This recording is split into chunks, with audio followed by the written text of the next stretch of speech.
Coffee Break Spanish, Program 38. Buenos dias, how you do? We got something for you. A bit of Spanish you can try. It's not hard, now don't you cry. Más cerveza, por favor. Un cafecito, I want more. No haggis here, I hope that's fine. Just a bit of Espanol online.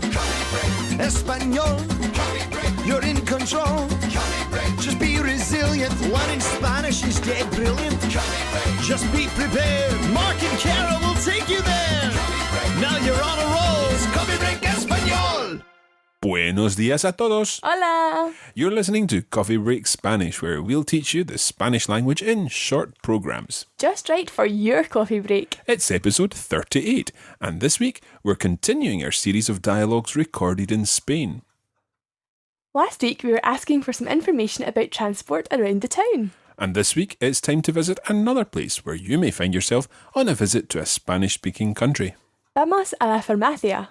We're going to the pharmacy this week because Cara's not feeling too well.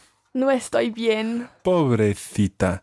Bueno, ¿estás lista, Cara? Sí, estoy lista para aprender español con Coffee Break Spanish. Coffee Break Español. Okay, so as usual, we're going to begin by listening to the whole conversation. Hopefully, you'll not find this one too tricky. There are some phrases in this conversation which you'll find very straightforward. You'll recognise them immediately, and there are others which will be a bit more complicated. I'll be back in just a moment to help you with these ones. Let's listen to the conversation in its entirety. Buenas tardes. Hola, ¿en qué puedo servirles?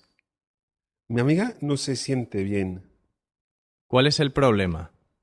Se siente un poco mareada y tiene un sarpullido en la cara. Sí, ya veo. Me duele la garganta también. ¿Se siente así desde hace cuántos días? 2 días. ¿Ha comido algo diferente de lo normal? Comimos paella el otro día y era la primera vez que comió pulpo, pero no sé si podría ser eso. No lo sé, puede ser una reacción al pulpo. ¿Ha tomado mucho sol? Bueno, sí, también nadamos en el mar. ¿Podría estar embarazada? No. Bueno, no es nada grave. Le doy estos medicamentos 2 veces al día antes de comer. No debe beber alcohol. También le doy una crema para el sarpullido. Muchas gracias. Gracias. So, how did you find that? Hopefully, as I said earlier, you'll have recognised quite a number of the phrases in there from when we did the pharmacy and the medicine topic. Let's listen to the conversation again, and this time we'll split it up as we normally do. The conversation begins with the standard greetings, and the man asks, ¿En qué puedo servirles? And then I say something about mi amiga. Have a listen. Buenas tardes. Hola, ¿en qué puedo servirles? Mi amiga no se siente bien. Now, I spoke quite quickly there. I said, mi amiga no se siente bien. Mi amiga no se siente bien. No se siente bien means doesn't feel well. Can you remember how we would say, I don't feel well? I don't feel well is no me siento bien. No me siento bien. Now, sentirse is a reflexive verb. It's one of these verbs that you do something to yourself. So, call yourself. I call myself. Me llamo. And although we don't say I would feel myself, it's how you feel inside yourself. So, me siento. No me siento bien. No me siento bien. And talking about someone else, no se siente bien. Cara no se siente bien. Mi amiga no se siente bien. Let's listen to what the pharmacist goes on to ask us. ¿Cuál es el problema? ¿Cuál es el problema? What is the problem? In actual fact, you may be already familiar with the word cuál, and it doesn't really mean what, it means more which. It's quite difficult to explain exactly why you say which is the problem and not what is the problem, but it may help you to remember if you imagine the situation in a pharmacy like where we are just now. ¿Cuál es el problema? Which is the problem? It's almost as if the pharmacist has a big long list of problems and he's asking, which one is your problem? ¿Cuál es el problema? ¿Cuál es el problema? What's the problem? So I go on to explain what the problem is. Have a listen to Cara's symptoms. Se siente un poco mareada y tiene un sarpullido en la cara. Sí, ya veo. Me duele la garganta también. So I use again the phrase se siente, she feels, un poco. Un poco means a little. You know that already. Then I use a word that you probably won't know, and that word is mareada. Mareada. Se siente un poco mareada. Now, mareada, I actually think this word sounds like what it means.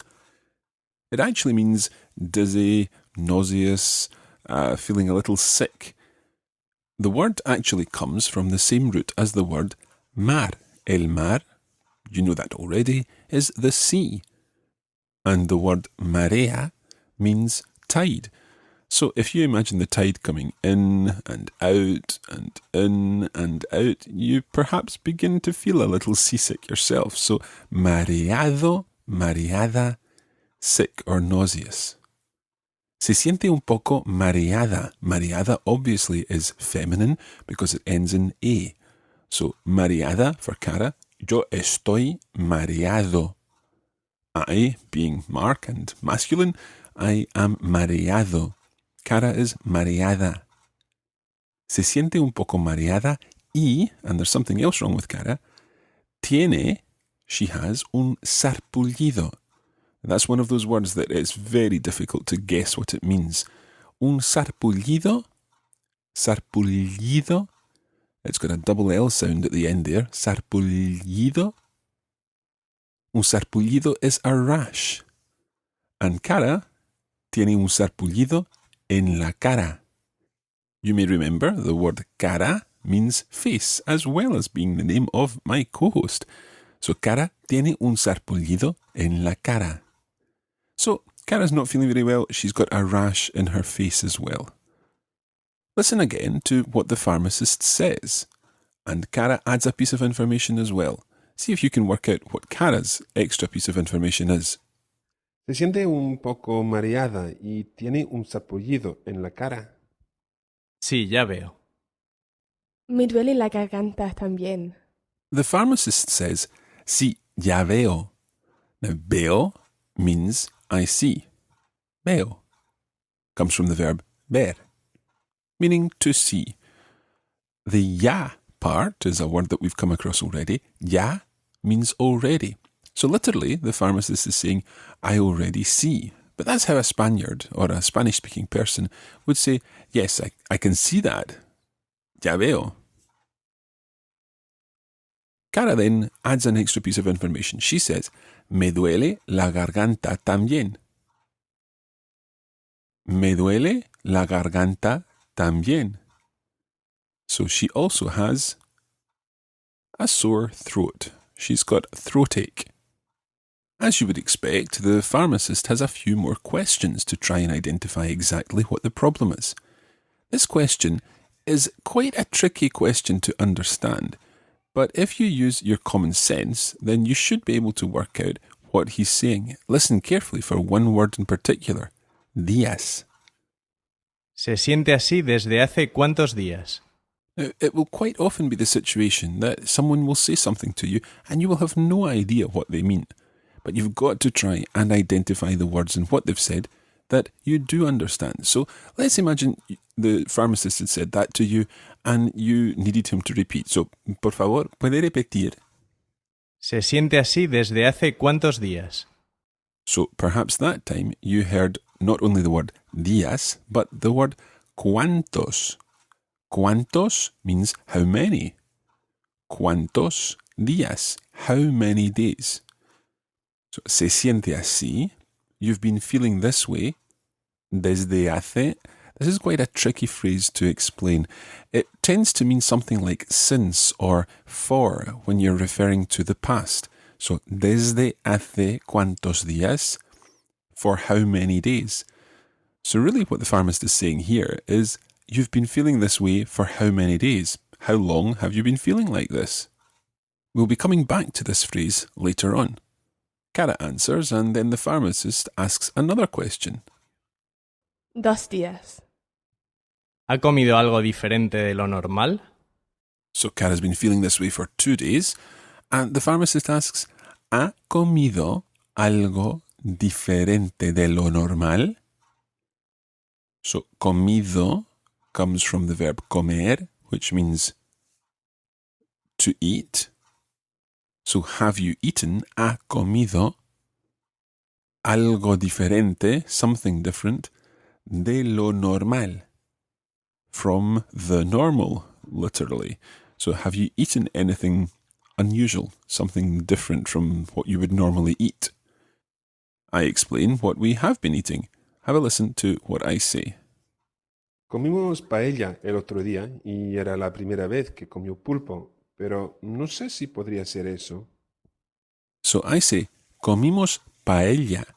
Paella is that wonderful Spanish dish with rice and saffron and vegetables and fish or seafood and sometimes meat, chicken and other types of meat.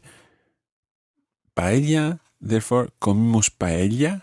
We ate paella el otro día, the other day. And then I say, y era la primera vez. La primera vez is the first time. So it was the first time que comió, that she ate, que comió pulpo. Pulpo is octopus. So it was the first time that Cara ate octopus. And then I say, pero no sé, but I don't know, si podría ser eso, if it could be that. So I don't know if that's the problem. Era la primera vez que comió pulpo, pero no sé si podría ser eso. Now, that's obviously quite a complicated phrase and a complicated explanation. If the pharmacist had asked you, ¿ha comido algo diferente de lo normal?, you could get by with simply listing the foods that you had eaten. So, paella, pulpo. And when you think about it, my version, comimos paella el otro día y era la primera vez que comió pulpo, pero no sé si podría ser eso, doesn't actually convey any more information than the alternative answer to that question, paella, pulpo. So 2 words instead of all those other words. It's all about getting your meaning across and being able to communicate. So, if you were asked, ¿ha comido algo diferente de lo normal?, you could just say, paella y pulpo. In saying this, I don't want to discourage you from trying to use the language and the words and phrases that you're learning. But at the end of the day, it's about communication, and you need to communicate your meaning. That's why paella y pulpo sufficiently conveys the meaning instead of comimos paella el otro día y era la primera vez que comió pulpo, and so on. Let's listen to what the pharmacist says in reply. No lo sé, puede ser una reacción al pulpo. ¿Ha tomado mucho sol? So, Cara's symptoms could be as a result of the pulpo. Puede ser una reacción. Una reacción is a reaction. In Latin America, una reacción. Puede ser una reacción al pulpo. It could be a reaction to the octopus. Then he asks one other question. ¿Ha tomado mucho sol? Have you literally taken lots of sun? So in Spanish, to say to sunbathe, you would say tomar el sol. Tomar el sol, literally to take the sun. So I like sunbathing. How would you say that? Me gusta plus the infinitive. Me gusta tomar el sol. Listen to my answer to this question from the pharmacist. Bueno, sí, también nadamos en el mar. I say, bueno, sí.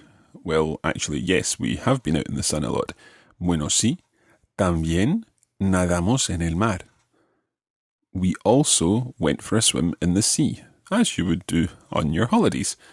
También nadamos en el mar.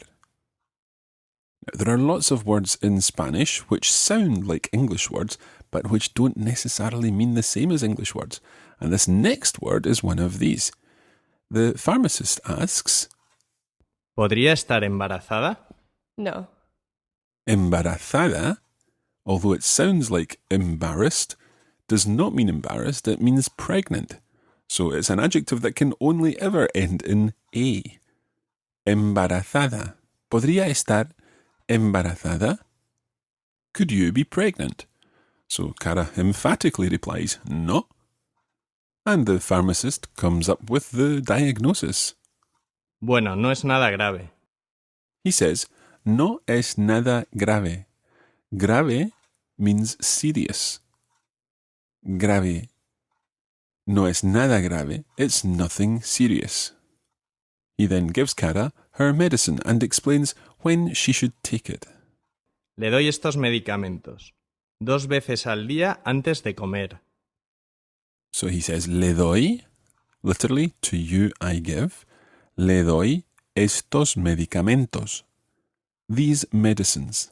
Le doy estos medicamentos. And he tells Cara how often she should take them. 2 veces al día, so twice daily, antes de comer, before eating. Antes de plus an infinitive, before doing something. Now there are 2 more pieces of information from the pharmacist. No debe beber alcohol. También le doy una crema para el sarpullido. So he says, no debe beber alcohol. You shouldn't drink alcohol. And he also gives Cara something for her sarpullido. Una crema, a cream. So we finish off the conversation by thanking him and we leave the pharmacy. After we listen to the conversation again, we're going to look at desde hace again. Desde hace, this phrase that means since or for in the past. I'll give you some examples using other words and phrases that you already know. In the meantime, let's listen to the conversation one more time and see how much you can understand now that we've gone through all the language in the dialogue. Buenas tardes. Hola, ¿en qué puedo servirles? Mi amiga no se siente bien. ¿Cuál es el problema? Se siente un poco mareada y tiene un sarpullido en la cara. Sí, ya veo. Me duele la garganta también. ¿Se siente así desde hace cuántos días? 2 días. ¿Ha comido algo diferente de lo normal? Comimos paella el otro día y era la primera vez que comió pulpo, pero no sé si podría ser eso. No lo sé, puede ser una reacción al pulpo. ¿Ha tomado mucho sol? Bueno, sí, también nadamos en el mar. ¿Podría estar embarazada? No. Bueno, no es nada grave. Le doy estos medicamentos 2 veces al día antes de comer. No debe beber alcohol. También le doy una crema para el sarpullido. Muchas gracias. Gracias. Okay, so hopefully that made lots more sense that time. Now, I said earlier that we were going to be looking at the phrase desde hace. At the time, I explained it as since or for, referring to the past. Let's break this up and really get to grips with desde hace. Once you understand it, it's very easy to use, and it will certainly impress native Spanish speakers if you use phrases like desde hace. Desde literally means since. And hace, when it's combined with a time phrase, means ago. So, hace 3 años, 3 years ago. Hace 2 semanas, 2 weeks ago. Now, because we're concentrating on one word in particular here, I will mention that in Latin America you would be talking about hace, 2 semanas, 2 weeks ago. I'll stick to the Spanish pronunciation just for this explanation. So, desde hace would mean since ago. So, desde hace 3 semanas, since 3 weeks ago.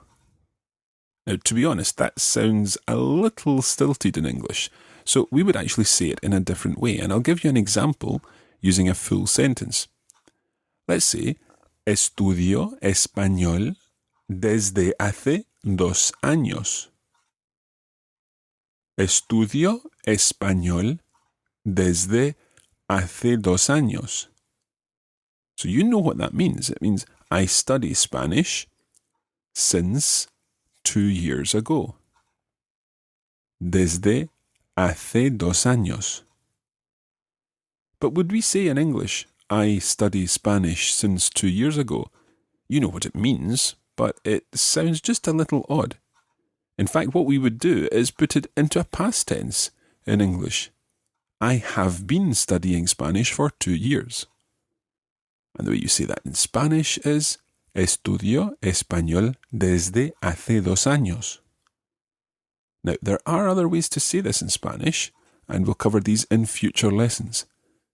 But this time, we're just going to be looking at Estudio español desde hace 2 años. Can you work out how you would say, I have been speaking with Miguel for an hour. I've been speaking with Miguel for 1 hour. So what you need to do is put this into the strange version of the English to help you. So, I have been speaking with Miguel becomes I speak with Miguel since 1 hour ago, or since ago 1 hour. That should help you.